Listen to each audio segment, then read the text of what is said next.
Good morning students. तो देखिए next topic हमारा आता है इटरेशन स्टेटमेंट्स, इटरेशन या लूपिंग। ठीक है, देखिए द इटरेशन स्टेटमेंट्स और repetition statements allows a set of instructions to be performed repeatedly until a certain condition is fulfilled. क्या बोल रहा बच्चों, जो इटरेशन स्टेटमेंट होती है, ठीक है, वो आपकी इंस्ट्रक्शंस को तब तक परफॉर्म करती रहती है जब तक कि उसको कोई स्पेसिफिक कंडीशन नहीं मिल जाती। The iteration statements are also called loops और लूपिंग स्टेटमेंट। इन स्टेटमेंट्स को हम लूप्स या लूपिंग स्टेटमेंट बोलते हैं। लूप का मतलब क्या होता है बच्चों, सर्कल, यानी बार बार जिस कॉर्नर से चलते हैं वहीं पर वो दोबारा आ जाता है। ठीक है, इसीलिए इसको बोलते हैं लूपिंग स्टेटमेंट, यानी बार बार चलते रहना। Python provides two kinds of loops, for loop and while loop. ठीक है बच्चों, for loop and while loop to present two categories of loops which are counting loops, conditional loop. Counting जो कि, ठीक है, नाम से पता लग रहा है, काउंटिंग काउंट करेगी कि कितने टाइम तक चलनी आवे। The loops that repeat a certain number of times, यानी आपको पता है कि कितने नंबर ऑफ टाइम्स तक ये लूप आपकी एग्जीक्यूट होगी। Pythons loop, for loop is A counting loop. Next आता है conditional loop, the loops that repeat until a certain things happen. क्या बोल रहा है, जब तक उसको कोई स्पेसिफिक कंडीशन नहीं मिल जाती कि उसको यहाँ पर स्टॉप होना है, तब तक वो चलती रहेगी। They keep repeating as long as some condition is true. क्या बोल रहा है, वो तब तक चलती रहती हैं जब तक उनको कंडीशन ट्रू मिलती रहती है। Python's while loop is a condition loop. Python की जो व्हाइल लूप है वो आपकी कंडीशन लूप है। Although Python provides two types of loops, for loop and while loop, we shall only cover for loop in this chapter as per the syllabus requirement. क्या बोल रहा है, केवल फॉर लूप को ही हम पढ़ेंगे क्योंकि सिलेबस में आपकी केवल अभी फॉर लूप दे रखी है। If you still want to learn about the while loop you may refer to Python's documents. ठीक है, क्या बोल रहा है, अगर इसको पढ़ना है तो पाइथन की बुक लेके आप अलग से पढ़ सकते हो। देखिए बच्चों, for loop, the for loop of Python is design to process the items of any sequence, यानी किसी भी सीक्वेंस के आइटम को आप क्या कर सकते हो, प्रोसेस कर सकते हो। सच एज ए लिस्ट और ए स्ट्रिंग, उसमें लिस्ट भी हो सकती है आपकी, स्ट्रिंग भी हो सकती है, वन बाई वन, ठीक है, एक एक करके। The general form of for loop is as given below. For क्या आएगा इसके बाद, वेरिएबल्स, ठीक है, कोई भी ए बी सी डी कुछ भी लिख सकते हैं इन सीक्वेंस। ठीक है बच्चों, सीक्वेंस कुछ भी हो सकती है, लिस्ट हो सकती है आपकी, या फिर कैरेक्टर स्ट्रिंग्स हो सकती है, ठीक है, कुछ भी हो सकता है बच्चों, या फिर टपल हो सकती है। उसके बाद आपके कोलन लगेगा, ठीक है, कोलन इज मस्ट हेयर, जो एरो के निशान है देखिए। सीक्वेंस में क्या बोल रहा है, this determines how many time the loop will get repeated, यानी सीक्वेंस हमें बताता है कि कितने टाइम तक आपकी ये लूप एग्जीक्यूट होगी। कोलन के बाद स्टेटमेंट्स टू रिपीट, यानी किन स्टेटमेंट्स को आपको रिपीट करना है कि जब तक आपकी कंडीशन, ठीक है, कि काउंटिंग कंप्लीट नहीं हो जाती तब तक वो स्टेटमेंट आपकी एग्जीक्यूट होती रहे। For example consider the following loop, हमने लिखा फॉर ए इन 1 4 7, यानी ए को 1 4 7 में से चलना है। इसके बाद क्या स्टेटमेंट्स को एग्जीक्यूट करना, रिपीट करना है, प्रिंट ए, इसके बाद नीचे प्रिंट ए मल्टीप्लीकेशन ए। तो ए की वैल्यू पहले 1 लेगा, फिर 4, फिर 7। देखिए बच्चों, प्रिंट ए में क्या आया, पहले 1, print a into A, 1 into 1 1। Next फिर ऊपर गया, फॉर ए इन 4 लिया, तो क्या नेक्स्ट उसमें प्रिंट करेगा, प्रिंट ए, यानी 4 प्रिंट करेगा। फिर नीचे 4 इंटू 4 16, फिर नेक्स्ट 7 लेगा, प्रिंट ए, यानी ए क्या था 7 को प्रिंट करेगा। फिर नेक्स्ट लाइन में 7 इंटू 7 49 को प्रिंट करेगा। ठीक है बच्चों, इस प्रकार से देखिए, A for loop in Python is processed as the loop variable is assigned the first value in the sequence, यानी जो कि लूप का वेरिएबल था उसको हम फर्स्ट वैल्यू असाइन करा देते हैं। ठीक है, all the statements in the body of for loop are executed, जो कोलन के बाद की वैल्यूज होती हैं वो फिर एग्जीक्यूट होती है with assigned value of loop variable. ठीक है, once step 2 is over, the loop variable is assigned the next value in the sequence and the loop body is executed। फिर क्या बोल रहा है, एक बार 1 वैल्यू उठाई थी, फिर उसके बाद नेक्स्ट वैल्यू को पिक करेगा और फिर वही वैल्यू एग्जीक्यूट करेगा with the new value of loop variable. This continue until all values in the sequence are processed. क्या बोल रहा है कि फिर सभी वैल्यूज को तब तक सीक्वेंस में एग्जीक्यूट करता रहेगा जब तक कि सभी वैल्यू आपकी एग्जीक्यूट नहीं हो जाती। देखिए, that is the given for loop will be processed as follows. 147 था तो print a into a body of the loop, ये थी हमारी। तो देखिए लेफ्ट में फर्स्ट है और राइट में भी फर्स्ट है, तो क्या दिखा रखा है कि इसकी कोडिंग बता रखी है पहले क्या प्रिंट करेगा। ए की वैल्यू पहले 1 आई तो प्रिंट 1, फिर इसके नीचे 1 इंटू 1, ठीक है, इस प्रकार से। फिर next A will be assigned next value in the list, यानी दैट इज 4, तो ए की वैल्यू 4 आई तो प्रिंट 4 इंटू 4 16। फिर इसी प्रकार से 7 इंटू 7 जो मैंने ऊपर बताया था सेम इसने इसी प्रकार से आपको यहाँ पर बता रखा है, ठीक है बच्चों। नेक्स्ट चलते हैं, consider another for loop for CH इन काम। देखिए बच्चों ये स्ट्रिंग है आपकी CALM, ठीक है, काल्म नहीं है ये काम है, ठीक है। कैरेक्टर को उठाना है CALM में से, प्रिंट CH, और हर बार कैरेक्टर को प्रिंट करेगा तो पहले C आया, फिर A, फिर L और फिर M, इस प्रकार से स्ट्रिंग को 1 कैरेक्टर एट ए टाइम उठाएगा और उसको जो भी नीचे एग्जीक्यूशन स्टेटमेंट दे रखी होगी उनको प्रिंट करता जाएगा। नेक्स्ट है, you can join 2 character using plus operator. क्या बोल रहा है, प्लस ऑपरेटर के द्वारा 2 कैरेक्टर्स को ज्वाइन कर सकते हैं and use it inside a for loop, और फॉर लूप के अंदर उसको यूज कर सकते हैं। Solve problem details with it, solve problem दे रखी है, आप उसकी सहायता से उसको कर सकते हैं। Here is another for loop that prints the cube of each value in the list. देखिए फॉर v इन 1 2 3, v की वैल्यू 1 2 3 में से उठाएगा और क्या स्टेटमेंट एग्जीक्यूट करेगा, प्रिंट v मल्टीप्लिकेशन v। तो सबसे पहले 1 आया, 1 इंटू 1 इंटू 1 1, फिर आया 2 इंटू 2 इंटू 2 8 आया, फिर आया 3 इंटू 3 इंटू 3, क्या आएगा बच्चों 3 इंटू 3 7, 3 इंटू 3 क्या हो गया 9, 9 इंटू 3 27, ठीक है बच्चों। यहाँ पर ये 81 आपको गलत दे रखा है, ठीक है, यहाँ पर आपका 27 आएगा, क्लियर है। 3 3 9 3 27, इसने यहाँ पर आपको आउटपुट गलत दिखा रखा है, यहाँ पर 27 आएगा, ठीक है। या फिर यहाँ पर क्या आना चाहिए था आपका, क्या बोलते हैं बच्चों उसको, स्केयर आना चाहिए था। अगर स्केयर की वैल्यू है 3 इंटू की पावर 3 है, ठीक है, यानी 3 की 3 टाइम्स, ठीक है। ये तो वही बात हो जाती है बच्चों, 3 इंटू 4 होता तब आता ये, लेकिन 3 की पावर 3 है, 3 3 9 3 27, तो ये आपको गलत लिख रखा है। The for loop works with other sequence type such as a tuple also. क्या बोल रहा है कि टपल की वैल्यू को भी आप इसके अंदर यूज कर सकते हैं। ये देखिए बच्चों ब्रैकेट लिस्ट हम किस प्रकार से लिखते हैं, इस प्रकार से, ठीक है। अगर हमें लिस्ट को लिखना, उसको लिखना, टपल को लिखना तो किस प्रकार से लिखते हैं, ये ब्रैकेट आती है हमारी, ठीक है, उसको हम रेंज के अंदर यूज करेंगे। देखिए एग्जांपल में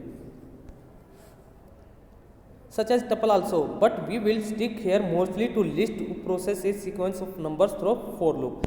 As long as the list contains small number of elements, you can write the list in the for loop directly, as we have done in all above examples. But if we have to iterate through a very large list such as containing natural numbers between 1 to 100, writing such a big list is neither easy nor good on readability. Then what are you very own range function is there to rescue। क्या बोल रहा है, तब हम range function का use करते हैं। क्या बोल रहा है बच्चों, अगर हमें 1 से 100 तक लिखना है तो 1 से 100 तक बार बार लिखेंगे तो बहुत ज़्यादा लेंथी हो जाएगा, तब हम रेंज फंक्शन का यूज़ करेंगे, clear. Why worry for big numbers based list, you can specify range function to represent a list as in। देखिए for value in range 3,18, मैंने पहले भी बताया था बच्चों, रेंज फंक्शन जहाँ भी हम यूज़ करेंगे 3,18 यानी इससे कम चलेगा, 3 से लेकर 17 तक की वैल्यू आपकी सारी प्रिंट हो जाएंगी, ठीक है। In the above loop range 3,18 will first generate a list 3 से लेकर 17 तक, ठीक है, with which for loop will work is not that easy and simple. क्या बोल रहा है, इजी है ना बिल्कुल, और सिंपल भी है। You need not define loop variable well about beforehand in a for loop. क्या बोल रहा है कि जो वेल हमने लिख रखा है उसको पहले आपको डिक्लेयर करने की ज़रूरत नहीं है। Now consider the following code example that uses range function in a for loop to print a table of a number. अब आपको टेबल लिखनी है, टेबल किसको बोलते हैं बच्चों, हिंदी में हम पहाड़ा लिखना है, यानी आपको, ठीक है, 5 का 6 का 7 का किसी का भी। देखिए नम हमने लिया 5, ठीक है बच्चों, यानी हमें 5 का पहाड़ा लिखना है, टेबल लिखनी है फॉर ए इन रेंज। जब हम टेबल लिखते हैं तो 1 से 10 तक करते हैं, 5 1 जा 1 5 5 2 जा 10 5 3 जा 15 इस तरह से, और लास्ट में 5 10 जा 50। तो हम क्या लेंगे बच्चों, रेंज में 1,11 लेंगे। क्यों लेंगे, क्योंकि 11 एक कम तक चलेगा हमारा, ठीक है ना, 10 तक चलेगा, इसलिए अगर हमने यहाँ 10 लिया तो फिर 9 तक चलेगा, तो हमारी कंप्लीट टेबल नहीं हो पाएगी। तो फॉर ए इन रेंज 1,11 यानी ए की वैल्यू क्या आएगी आपकी 1 से लेकर 10 तक चलेगी। क्लियर। प्रिंट नम क्या हमारा 5 है तो 5, कोमा देखिए एक्स इसने किस में लिखा, सिंगल कोट्स में, यानी स्ट्रिंग टाइप की वैल्यू है तो एज इट इज प्रिंट हो जाएगी, ठीक है। फिर कोमा ए की वैल्यू 1 से लेकर 10 तक एज इट इज प्रिंट होती रहेगी, 1 है तो 1 फिर 2 फिर 3 इक्वल्स टू सिंगल कोट्स में एज इट इज प्रिंट हो जाएगा। फिर क्या आएगा आपका नम इंटू ए, उसकी मल्टीप्लीकेशन करके प्रिंट कर देगा। The above code will print the output as shown here. देखिए बच्चों यहाँ पर बताता हूँ मैं, 5 1 जा 5 किस प्रकार से आया, नम की वैल्यू क्या थी 5, उसके बाद मल्टीप्लीकेशन आया, फिर ए की value 1 equals to num into A, num में क्या था 5, ए की वैल्यू फर्स्ट टाइम क्या आई 1, तो 5 इंटू 1 5, इस प्रकार से आपका प्रिंट हो जाएगा। फिर ऊपर जाएगा, ठीक है, ए की वैल्यू अब 2 हो गई तो 5 नम 5 ही रहेगा हमारा, क्योंकि नम की वैल्यू हमने 5 ले रखी है, कोमा, ठीक है, तो आएगा ही नहीं, तो सिंगल कोट्स में क्या है मल्टीप्लीकेशन, ठीक है, ए की वैल्यू अब 2 है is equals to as it is print हो जाएगा नम इंटू ए, नम 5 है मल्टीप्लीकेशन, ए की वैल्यू 2 है तो 5 2 जा 10, इस प्रकार से आपकी 10 तक वैल्यू चलती रहेगी, ठीक है बच्चों। नेक्स्ट एग्जाम्पल देखते हैं हम, देखिए program to print sum of natural numbers between 1 to 7, print the sum progressively, that is after adding each natural numbers print sum so far. क्या बोल रहा है बच्चों, आपको 1 से लेकर 7 तक के नंबर को प्रिंट करना है और हर बार उनका सम दिखाना है कि उनका सम क्या होगा, ठीक है। मान लो 1 दिखाया हमने, उसका लिखा 1 का सम 1 ही है, फिर लिखा उससे नेक्स्ट नेचुरल नंबर क्या होगी 2, तो फिर उसका पिछले का सम दिखाना है 1 + 2 3, फिर नेक्स्ट नंबर क्या हो गया 3, लास्ट में सम क्या था 3, 1 + 2 + 3 कितना सम हो गया 6, फिर नेक्स्ट नेचुरल नंबर्स क्या है 4 तक का सम 10, इस प्रकार आपको दिखाना है। तो सम इज इक्वल्स टू 0 हमने इनिशियल वैल्यू मान ली इसकी, ठीक है। जो भी हमें काम करना है, मल्टीप्लिकेशन करनी है, एडिशन करना है, ठीक है, तो हम उसकी वैल्यू स्टार्टिंग में 0 मान लेते हैं। एक बात का ध्यान रखना, जब भी आप मल्टीप्लिकेशन करोगे तो उसकी वैल्यू 1 मानेंगे और सम का प्रोग्राम होगा तो उसकी वैल्यू 0 मानेंगे। क्यों बच्चों, क्योंकि किसी भी चीज़ में अगर हम 0 ऐड करेंगे तो उस पर कोई इफेक्ट नहीं पड़ेगा, इसलिए हम हमेशा कोई भी प्रोग्राम करेंगे जिसमें हमें एडिशन करना है तो उसकी वैल्यू 0 मानते हैं, और मल्टीप्लिकेशन में 1, क्योंकि 1 से मल्टीप्लाई करेंगे तो वो चीज़ वही रहेगी एज इट इज़। क्लियर। देखिए sum is equals to 0 for n in range, ठीक है, 1 to 8, क्योंकि 1 से लेकर 7 तक का हमें सम दिखाना है, तो सम इज इक्वल्स टू, इसका मतलब क्या है sum plus equals to n, यानी sum is equals to sum plus n।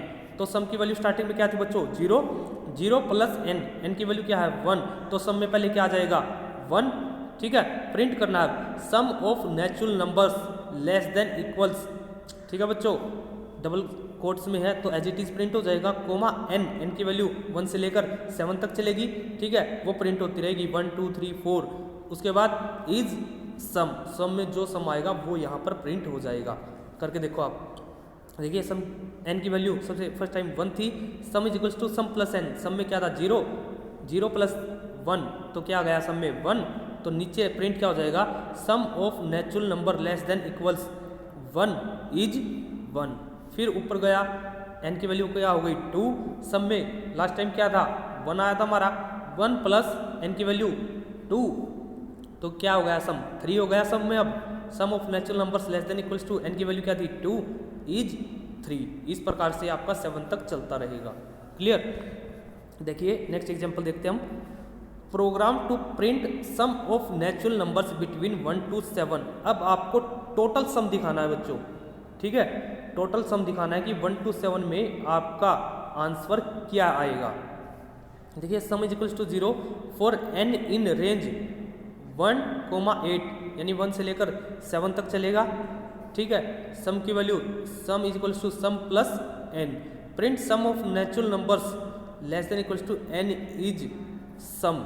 ये देखिए बच्चों, आपको एक बात बताता हूँ मैं, ये दो एग्जाम्पल हमारे, ठीक है, आप कहोगे कि दोनों की कोडिंग सेम है।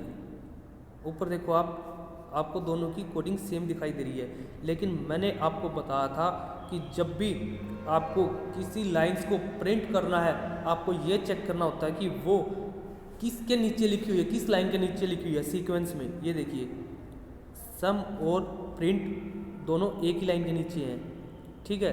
इसका मतलब क्या है बच्चों कि जो ये 4 था हमारा, ये 4 के बाद ये दोनों लाइन एग्जीक्यूट हो रही है, ठीक है। लेकिन जो नीचे वाला एग्जाम्पल है, इसमें देखो 4 के नीचे केवल इस लाइन की स्टेटमेंट है, ठीक है। ये 4 और प्रिंट दोनों एक ही सीक्वेंस के अंदर है, यानी जब 4 कंप्लीट हो जाएगी हमारी, तो उसके बाद प्रिंट स्टेटमेंट 1 टाइम चलेगी आपकी। क्लियर है?